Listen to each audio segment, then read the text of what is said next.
नर्मदे हर साथियों, कैसे हो आप सभी लोग। तो आज है हमारी यात्रा का 64वां दिन और इस वक्त मैं हूँ मीठी तलाई में। और सुबह का पता है कितना टाइम हो रहा है, 9 बजने वाले हैं। तो आप सोच रहे हो कितना टाइम कैसे हो गया। तो भाई रात को 1 बजे हम पहुँचे थे उस तट से इस तट, मतलब दक्षिण तट से उत्तर साइड तट पे जो है ना, रात को 1 बजे पहुँच के इस आश्रम पे स्टे किए थे। माँ नर्मदा आश्रम है और ये मीठी तलाई के नाम से भी आपको गूगल मैप पर मिल जाएगी। तो कुछ इस प्रकार का बहुत बड़ा प्रांगण है। अभी स्नान ध्यान करके पूजा पाठ करके जो है आप यहाँ से निकल रहे हैं, क्योंकि आज जो है लेट से नींद खुली है भाई, क्योंकि बहुत लेट पहुँचे थे। रात को 1 बजे पहुँचे, 2 बजे के आसपास सोए थे। बाकी कोई नहीं, चलो अभी आज की यात्रा स्टार्ट करते हैं उत्तर तट से और देखते हैं इस तट का कैसा अनुभव रहता है। आप लोगों तक जरूर शेयर करेंगे, तो आप लोग इस वीडियो में जरूर से बने रहना। बाकी भाई रात के अंधेरी में 12-1 बजे सोचो कितना मतलब आनंद आया होगा। समुद्र के बीच से जब बोट चली होगी तो बहुत सारे परिक्रमावासी, भाई लगभग 500 के आसपास टोटल परिक्रमावासी रहे होंगे। 3 बोट वहाँ से खुली थी जो मीठी तलाई तक आई थी। बाकी निकलते हैं सुबह सुबह। बालभोग भी थोड़ी सी मिल गई यहाँ पे, तो अभी मैंने पा लिया है। पूजा अर्चना सब कुछ मैंने कंप्लीट कर लिया है। यहाँ पे अभी आपको बहुत कम ही लोग नज़र आ रहे होंगे, क्योंकि जितने भी लोग रात को आए थे ना, सारे के सारे लोग बस वाले थे।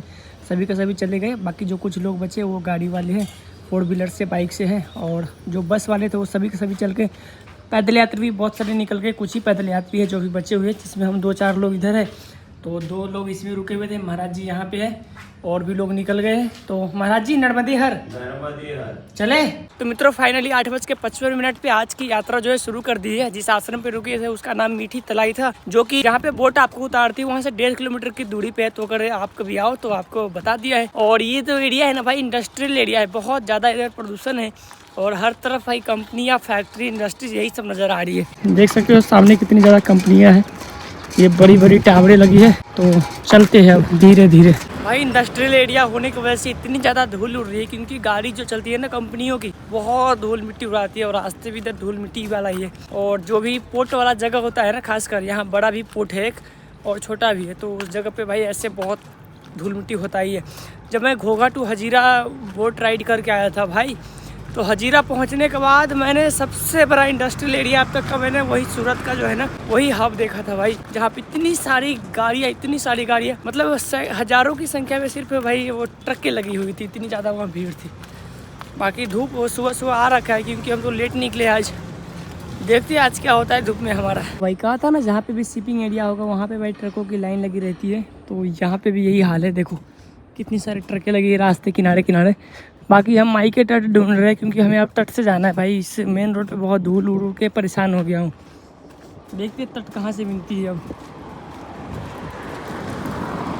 परिक्रमा मार्ग जो है ना, ये मेन रास्ते वाली छोड़ करके अब इधर की तरफ जा रहा है। और यहाँ पे बड़ी बोर्ड लगा है, ये गेट बना हुआ है श्री कृष्णानंद आश्रम भेटा नर्मदा परिक्रमा मार्ग। तो अब इधर से ही चलते हैं। बाकी देखते हैं कितना देर बाद जो है मैया का तट लगता है, क्योंकि तट पे जाना बहुत ज़रूरी है। ये इंडस्ट्री एरिया बड़ा बेकार भाई साहब, बहुत बेकार, धूल बहुत ज़्यादा है यहाँ। बाकी महाराज जी बहुत पीछे है, वो देखो आराम से आ रहे हैं। अब आ गए हैं मैया के तट वाले रास्ते पे। बाकी यहाँ से सुबह की जो दूरी है 7 किलोमीटर पे है, और 7 किलोमीटर पे ही अन्य क्षेत्र है। इसके बीच में कोई आश्रम आई थिंक नहीं है पीछे, जैसा कि बोर्ड पे लिखा हुआ था। तो अब यहाँ से डायरेक्ट सुबह चलते, क्योंकि सुबह के अभी 9:30 होने वाले हैं। तो उतना देर में 12 बजे से पहले तक तो 7 किलोमीटर चल ही जाएंगे। तो चलते हैं वहाँ पे अन्य क्षेत्र के पास। भाई कितनी बड़ी बड़ी इंडस्ट्रीज यहाँ पे लगी पड़ी है, सामने आपको दिख रही होगी। ये बड़े से भाई एकदम इंडस्ट्री इधर है, और यहाँ पे देख लो 3 बड़े कोयला जैसा बना रखा है। इधर है भाई, हर तरफ यहाँ इंडस्ट्री ही इंडस्ट्री नज़र आ रही है। सर छुपाने का भी जगह नहीं मिल रहा है, क्योंकि धूप कड़क हो रखी है। थोड़ी देर पहले भी रुका था भाई, क्या पता है, ऐसे पेड़ के नीचे थोड़ी सी छाँव मिली थी ना पीछे, वहाँ पे बैठ गए थे। बाकी अब यहाँ से निकल पड़े, अब कंटिन्यूसली फिर 3 किलोमीटर चल के कहीं अब स्टॉप लेंगे। तो भाई जब रास्ते में चलते रहते हैं ना, तो बहुत बार ऐसा होता है कि जो गाड़ी वाले जाते हैं, पिकअप होता है या छोटे कोई गाड़ी वाले जाते हैं ना, तो वो लोग रोक करके और पूछते रहते, बाबा आगे तक जाना है या कोई आश्रम तक अगर आपको जाना तो छोड़ दूँ। तो मैं उनको मना कर देता हूँ कि ना महाराज ना, अभी पैदल चलना है, क्योंकि मैया की यात्रा पैदल ही करनी है पूरी। मैंने सोच रखा है, भले ही मेरा संकल्प नहीं है, क्योंकि बहुत सारे लोग स्टार्टिंग में क्या करते हैं, ऐसे ही आते हैं और जो चल पाते तो चलते हैं, नहीं तो गाड़ी या लिफ्ट लेते हैं, पैदल चलते हैं, लिफ्ट लेते हैं, पैदल चलते हैं। इस तरह से यात्रा किसी तरह से बस पूरी करनी है, माई की परिक्रमा है। तो जब तक अपना शरीर साथ दे रहा है, अच्छे से चल पा रहे, घुटने में दर्द वर्द थोड़ा कम है, तब तक साथ ऐसे चल लेते हैं। जब ना होगा कोई व्यवस्था तो देखेंगे भाई, वो भी लास्ट ऑप्शन रहेगा, बिल्कुल लास्ट ऑप्शन। लेकिन जब तक साथ दे रहा है शरीर तब तक पैदल ही चलेंगे, चाहे धूप लगे, बारिश लगे, ठंड लगे, छाँव लगे, जो भी हो चलते रहेंगे। तो भाई दिन के 11 बज गए। बाकी सुइया की दूरी यहाँ से 2 किलोमीटर है जहाँ पे आश्रम है। बाकी अपना पानी भाई ख़त्म हो रखा है, पानी है नहीं, पूरा सुनसान सा ये जगह। तो आपने देखा है इंडस्ट्रियल एरिया है, कहीं पानी भी पीने को नहीं था, प्यास बहुत जोर के लगी थी। पर धन्यवाद उन लोगों का भाई जिन्होंने 4 लाइन पे आते हैं यहाँ पे नर्मदा परिक्रमा मार्ग ये लिखा है, और सामने यहाँ पे आश्रम जैसे बना करके इन्होंने भाई पानी की व्यवस्था यहाँ पे कर रखी है। बड़ी वाली फ्रिज लगा दिया है और पानी कैन में भर के रख दिया है, तो शायद पानी यहाँ पे मिल जाएगी। थोड़ी प्यास बुझा लेता हूँ भाई। अब है भाई, है पानी है इसके अंदर। आनंद आ गया पानी पी करके, बिल्कुल चिल्ड पानी था। और यहाँ पे फ्रिज भी रखी है। बाकी यहाँ पे भाई कुछ कोल्ड ड्रिंक मिल जाती या फिर थोड़े कुछ ठंड वाली सामानें तो मज़ा अलग ही होता। पर सिर्फ फ्रिज रखी पड़ी है याद के लिए, कुछ और है नहीं, बस पानी का यहाँ पे बोतल वोटल डब्बे वब्बे पड़े हैं, यही काफ़ी है भाई। यही बहुत ज़्यादा है हम लोगों के लिए इस रास्तों में। बाकी चलते हैं यहाँ से आश्रम पे, अब रुकते हैं, भोजन प्रसादी का भी टाइम हो गया है भाई। तो दिन के 11:40 हो गए हैं। बाकी सुइया गांव पहुंच गए हैं और ये सामने जो है ना आश्रम आपको दिख रही होगी, यहीं पे अब रुकेंगे। अब आश्रम तो बड़ा है, श्री सिद्धनाथ महादेव सदाव्रत आश्रम। अरे भाई साहब ये भी सदाव्रत निकला। अब क्या करेंगे भाई, इतनी धूप में भोजन पकाना बड़ा मुश्किल होता है। पर आश्रम अच्छा है, ठीक ठाक है, देखते हैं। शेल्टर के नीचे तो भाई नहीं रुकेंगे क्योंकि बहुत गर्मी लगती है। तो मित्रों यहाँ आने के बाद पता चला कि ये सदाव्रत है, तो अभी फटाफट से आलू वाली काट करके और खिचड़ी बना लेते हैं। उसमें खिचड़ी में डाल देंगे थोड़ी सी आलू और थोड़ी सी डाल देंगे ये महाराज जी क्या है वो लौकी है ना, लौकी को डाल करके और फिर जो है खिचड़ी प्रसाद बना करके भाई पा करके फिर आगे बढ़ेंगे। तो आज फिर से सदाव्रत, ये अनुभव भी होना जरूरी होता है भाई इसका, ये भी अनुभव जरूरी होता है। आलू काट रहा हूँ फटाफट से, देखो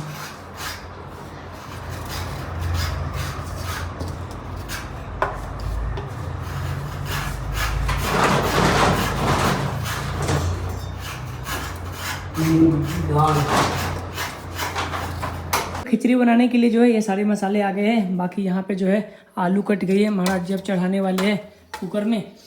ये आलू रहा और ये रहा चावल, ये चावल रहा और ये वाला भाई कद्दू रहा। सबको काट करके अब फटाफट से बना करते हैं खिचड़ी प्रसाद, फिर पा करके फिर आराम करते हैं। अब आराम क्या करना तो मित्रों अपना भोजन बनके तैयार हो गया है और खिचड़ी प्रसाद बनाए। बाकी थाली का मंडल ले करके चलते हैं, भोजन प्रसाद करते। बाकी और भी परिक्रमावासी यहाँ पे बढ़ गए, लेकिन हमने तो 2 ही लोगों का भोजन प्रसाद बनाया, ये लोग बहुत बाद में आए। बाकी ये वाला आश्रम है और यहीं के नीचे ठहर रखे है, ये मंदिर है और यहाँ पे भोजन गृह ये वाला है। बाकी बहुत बड़ा आश्रम है ये, बहुत बड़ा, अच्छा सा लोकेशन के बीच में है। चलो भोजन प्रसाद पाते हैं अब। तो अपना खिचड़ी प्रसाद बन के हो गया है तैयार और खिचड़ी प्रसाद अभी खाने के लिए तैयार भी है। बाकी ये देखो इधर इतने सारे खिचड़ी प्रसाद बन गए। बाकी महाराज जी बैठे हैं, मैं भी बैठा हूँ। चलो पाते हैं और फिर रेस्ट करके निकलते भाई, है ना। तो शाम के 4 बज गए और खाना पीना खाने के बाद भाई नींद तगड़ी आई ना, अभी जाके नींद खुली है इन धूप में। पर यहाँ से अब निकल पड़े। अब जो है यहाँ से माई की तट लग जाती है इस गांव से। ये गांव का नाम है सुबा करके कुछ है, सुबा गांव है। तो चलते हैं अब यहाँ से भाई। अब माई का तट लग जाएगा तो और भी अच्छी बात है, साइड से चलेंगे आराम से। तो यहाँ तक था लास्ट रोड और इसके बाद जो है ना ये 4 लाइन इंडस्ट्री वाली ही थी, तो यहाँ पे समाप्त हो गया। देखो अब यहाँ से जो है ना पगडंडी वाले रास्ते मिल गए और सामने यहाँ बोर्ड पे लिखा हुआ है कि परिक्रमा मार्ग, जहाँ रिबन बंधा हुआ है पेड़ के ऊपर, उधर से ही चले। तो अभी इधर से ही ऐसे तट से हमें जाना पड़ेगा और माई यहाँ से पास में ही, ज़्यादा दूर नहीं है, लेकिन मैया की बहुत बड़ा स्वरूप है यहाँ पे भाई, बहुत बड़ा। बाकी चलते हैं जहाँ रिबन बंधा है फॉलो करते हुए। ये 5 बजने वाले हैं, बस 10 मिनट की अभी टाइम बचा हुआ है। बाकी यहाँ का जो वातावरण है देख के ऐसा लग रहा है कि कौन से डेजर्ट पे आ गए, समझ ही नहीं आ रहा है। चारों साइड ऐसे जो समुद्री किनारे और नदी किनारे पेड़ पौधे होते हैं कांटे वाले, वो सारे कांटे के पौधे सिर्फ लगे हुए हैं। बस एक निशान है जिसको फॉलो करते हुए हम लोग आगे की तरफ बढ़ रहे हैं, नहीं तो पता ही नहीं है यहाँ पे रास्ता किधर है। सामने जो देख रहे हो ये पानी और खेती जैसे कर रखा है ना, ये सारे के सारे नमक निकाल रहा है। और ये सामने दिख रहे हैं वाइट ये सभी के सभी नमक है भाई साहब, जो इस पानी से निकाल करके और सुखा रहा है। अभी बहुत जगहों पे मैंने इसे बड़े बड़े टीले देखे भाई नमक के। ये देखो ये सारे खेती जो है ना पानी रोक करके नमक निकाला जाता है समुद्री पानी से। गुजरात सरकार को भाई इस पहल के लिए सलाम है, क्योंकि उन्होंने बहुत अच्छी काम करी है। रास्ते के दोनों तरफ जो है ना भाई वृक्ष रोपण का काम किया है। और बीच में बहुत ज़रूरी था भाई इस वृक्ष का, क्योंकि बहुत गर्मी है इधर और कोई भी पेड़ पौधे इधर नहीं है भाई, जिससे ऑक्सीजन भी मिल सके ढंग से। इसके लिए इस पेड़ पौधे का लगाना बहुत इम्पोर्टेंट था। तो गुजरात सरकार को इसके लिए बहुत बहुत आभार, धन्यवाद। तो भाई साहब कुछ देर के लिए जो है ना रास्ते आए थे, फिर से रास्ते गायब हो गए।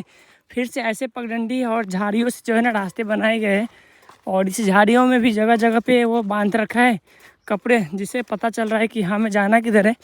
पीछे रोड लगा हुआ था लगभग 2-3 किलोमीटर के लिए, और 2-3 किलोमीटर के वो झाड़ियाँ भी थी।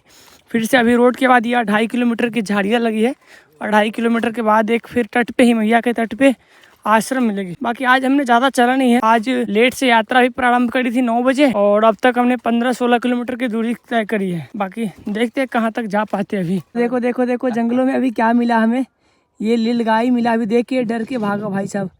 सोचो इन जंगलों में नीलगाय जैसे जानवर भी मिल रहे हैं। अभी पता नहीं कौन कौन जंगल मिल सकते हैं, मतलब जानवर मिल सकते हैं इधर। ये देखो चले गए वो भाई, आगे आश्रम है। और सोचो ये परिक्रमा मार्ग वाले रास्ते है, नर्मदे हर।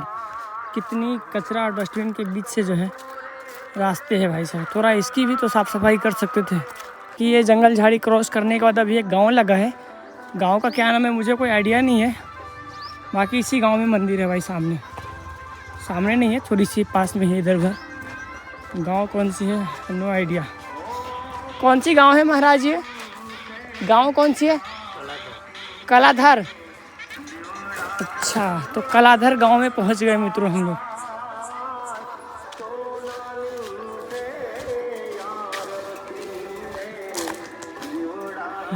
नर्मदे हर।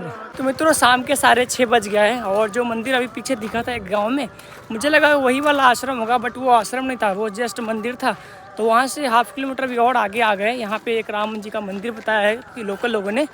तो सामने आपको दिख रही होगी यहाँ से ये वाले मंदिर है, तो यहीं पे हमें जाना है। तो चलते हैं मंदिर के पास, वो मंदिर के पास चलते हैं। बाकी आज जो है ज़्यादा दूरी मैंने कवर नहीं करी, 17-17.5 किलोमीटर के आसपास चला है।